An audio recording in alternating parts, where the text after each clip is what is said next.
Hello runners, Coach Elizabeth here. Today we are talking about the best ways to fuel your short, medium, and long runs. I'm going to break it down, give you examples for each. Tune in. So we are going to dive into the best ways to fuel for three kinds of runs: the short, the middle distance, and the long run. The most important thing you want to remember when it comes to any kind of fueling while you're running is to find the best one that works for you through a lot of trial and error, and then figure out which things maximize your performance. It's going to be different for everyone, and it's going to be different for each kind of run.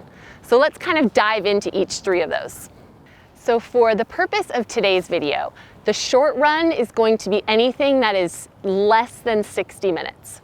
So if you're going out, for a jog after work or something quick in at lunch, less than 60 minutes is I'm counting as the short run.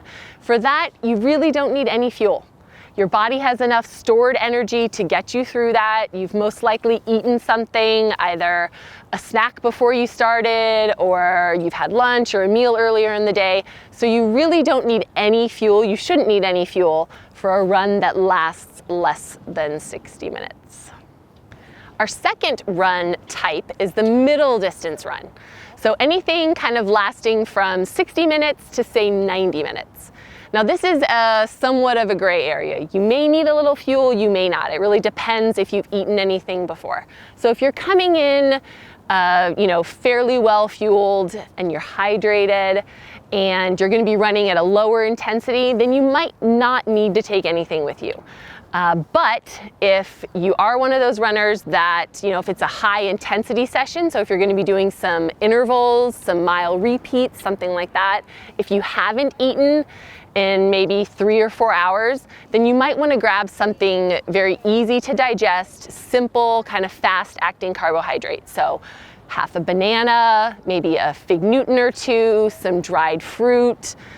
You can even grab one of those, like if you happen to be close to Starbucks, a honey packet, something easy, kind of a quick, fast-acting sugar. And then again, depending on your size, you might need anything from 40 to 100 calories, depending.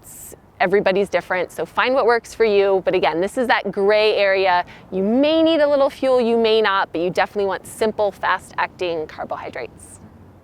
Now we've made it to the long run. This is anything lasting longer than 90 minutes.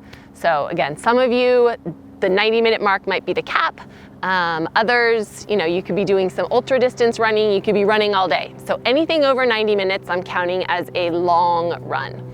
For the longer runs, you have a whole bunch of fueling options. Again, this is highly individualized, but you want to aim for anywhere from 30 to no more than 90 grams of carbohydrates an hour. Again, 90 might be really high for a lot of people. I tend to go a little on the lower side, closer to the 30-gram side, but you want to experiment, mix things around, see what works best, see how you feel. If 30 grams is great for you and it doesn't cause any GI distress, then stick with 30 grams. If 60 works and you still don't have any digestive issues, go with 60. So figure out the formula that works best for you. When you're deciding what to eat, if you're running at kind of longer, slower distances, you can do more complex carbohydrates, bringing in some fats. A couple of my favorite things, nut butters. I love the Cliff Bars, kind of anything that has, that will take a little bit longer to digest a mix of carbohydrates and fats. You can do, we have like UCAN bars, picky bars, those kinds of things. You can do more whole food options. So if you're one of those runners that can kind of eat while you run, there are pretzels, potato chips. I love those little seaweed snacks. Those are a great example. There's a little bit of salt in there, but then there's also some minerals you can get. So play around with it, figure what things work best for you. I know some runners, can do Pop-Tarts. So I'm not saying that's the best fueling option, but if it works for you, I'm not gonna tell you otherwise. So find the thing that helps best with performance and then go from there. As you're looking and trying to decide how to fuel for your short, middle distance, and long runs, it's important that you practice. I know I've told you guys this before. Use some of those shorter runs as a great time to practice your fueling for the longer runs. So if you're out and you're going to be trying a new nut butter or a new, one of the baby food squeeze packs, those are super handy to use. Experiment with those on your shorter runs when you're not going to be that far away from home and figure out if that actually works for you or not.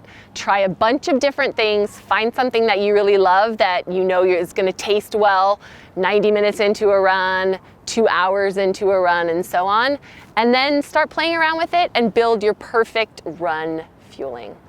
All right, guys, start practicing, playing around with it, and then gosh. All right, if you liked this video today, be sure and click the like button. Leave me a comment down below. Let me know some of the favorite fuels that you like for all your different runs. Mark any questions down there. I promise I'll get to answering all of them. And subscribe to our channel. If you're not already, I don't know why, but subscribe to our channel. We have a ton of great videos on all things running. All right, we'll see you soon.